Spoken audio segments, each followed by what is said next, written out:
దీనికోసం జీవామృతం తయారు చేస్తున్నాం. ఈ మొలకలకు వేయడానికి జీవామృతం తయారీ.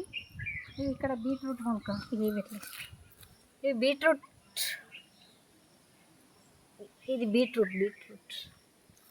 దీనికోసం జీవామృతం తయారు చేస్తున్నాం. జీవామృతం తయారు చేస్తున్నాం. ఆ మొలకల కోసం వేయడానికి ఆవు పేడ, ఆవు మూత్రం, పుట్టమన్ను, శనగపిండి, బెల్లం, 15 లీటర్ల వాటర్. జీవామృతం తయారీ ఇట్లా వేయాలి.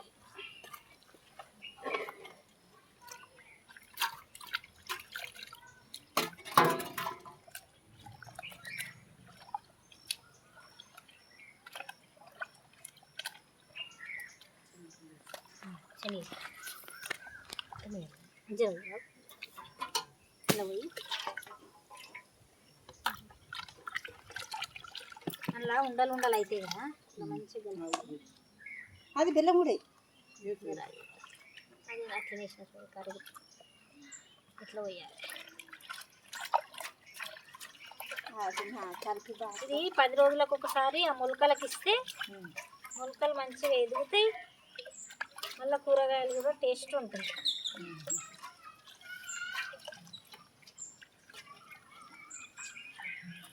అది ఒక్క సంవత్సరం ఇప్పుడు చూసినాం అనుకో, మేము కూడా చేసి చూపిస్తాం మీకు. అట్లా ఇప్పుడేం కదా తెలియదు కాబట్టి మీరే చేయాలి. అది ఎట్లనైనా కానీ ఏమన్నా ఏ మట్టి కూడా వస్తుంది.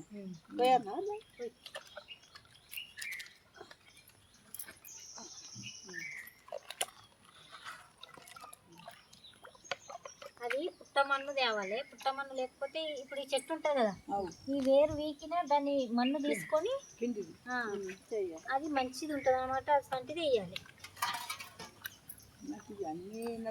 ఇప్పుడు ఏ టైంకు దింపుతామో ఈ కట్టెతోటి సవ్య దిశలను ఇట్లనే ఇట్లా వచ్చేదాకా దింపాలి. మళ్ళా పొద్దున ఒకసారి, మళ్ళీ రేపు సాయంత్రం ఒకసారి. ఇది 3 రోజుల కల్లా జీవామృతం తయారవుతుంది. అట్లయితే ఇంట్లోకి ఇంకా 20 లీటర్ల వాటర్ వేసుకొని అయినా ఈ చెట్లకు, ఈ కూరగాయలకు, ఈ మామిడి చెట్లకు, సంతర పండ్ల చెట్లకు అన్నిటికీ ఇస్తే మంచిగా పండ్లు కూడా తీయగా ఉంటాయి, టేస్ట్ వస్తుంది.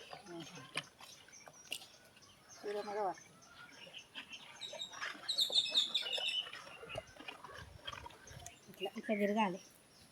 ఒక్క సంవత్సరం ఏమన్నా చేయి మాకు తెలియదు. నీకు మరో సంవత్సరంలో మీకు సంవత్సరం చేసింది మాకు మంచి అనిపిస్తుంది కదా. దీని మీద మళ్ళీ గాలి పోయేటట్లు ఇట్లా కట్టు సంచన్న లేక ఇట్లా కాటాని ఉంటాయి కదా, ఇట్లా కప్పాలి. ఇప్పుడు ఇది కొలను ఉండాలి, ఇట్లనే ఉండాలి. మళ్ళీ ఇది నీడకే ఉండాలి, చెట్టు నీడ, ఎండలు అస్సలు ఉండదు. మళ్ళీ ఆడబెడితే 3 రోజుల కల్లా దీనికి జీవామృతం గడబెట్టి కూరగాయ చెట్లకు నీడు ఉంది టేక్ చెట్టు ఈ 3 రోజులకు దీనికి వాడుకోవచ్చు.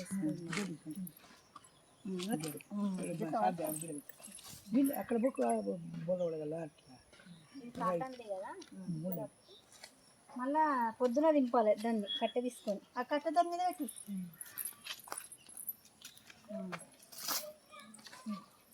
3 రోజులు దింపాలండి.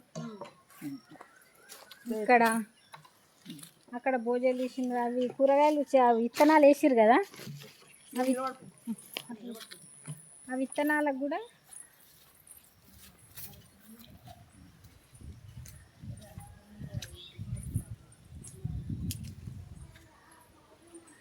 ఇక్కడ ఈ విత్తనాలకు కూడా జీవామృతం వేయాలి.